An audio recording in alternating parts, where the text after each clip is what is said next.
Hello everyone, I'm Grant Dorr, currently working on the watermelon problem, which is task number 2. A 200-pound watermelon is 90% water. It is dehydrated until it is only 80% water. What is its weight after dehydration?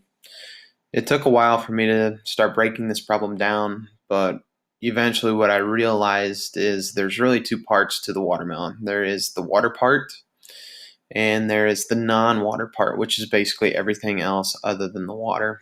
And once I picked up on that, I was really able to start breaking this thing down because the two parts always should add up to 100%. So when I created my GeoGebra file, I let my x-axis be my percent. I started at 0 and I went up to 100, and obviously the two amounts should always be 100%, regardless of what we're looking at there. And the other key part is establishing what the non-water part of your watermelon is going to be. Regardless of what that hydration of the watermelon is, the non-water part of the watermelon should remain consistent.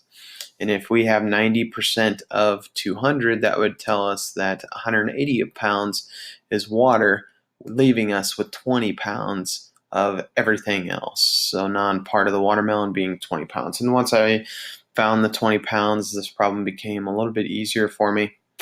I went ahead and indicated the non-water amount in red and the water amount in blue. So this is the original part. If 90% is water, that would tell us that 10% is non-water.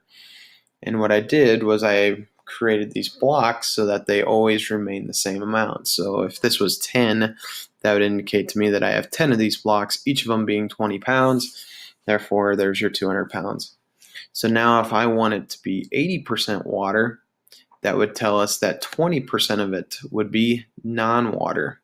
So I'm going to move this point so that it's at 20. So again, I have 20% that's not water, and the rest of it, the 80%, will represent the water amount. And notice that my blocks change their size according to the size of the first red block, because again, that 20 pounds is not going to change. And now I've created 5 blocks, each at 20 pounds. Therefore, the total weight of the watermelon at 80% water is going to be 100 pounds. Hope you enjoyed my video. I did not, or was not able to include any sliders, but I think this should be good enough. Thanks.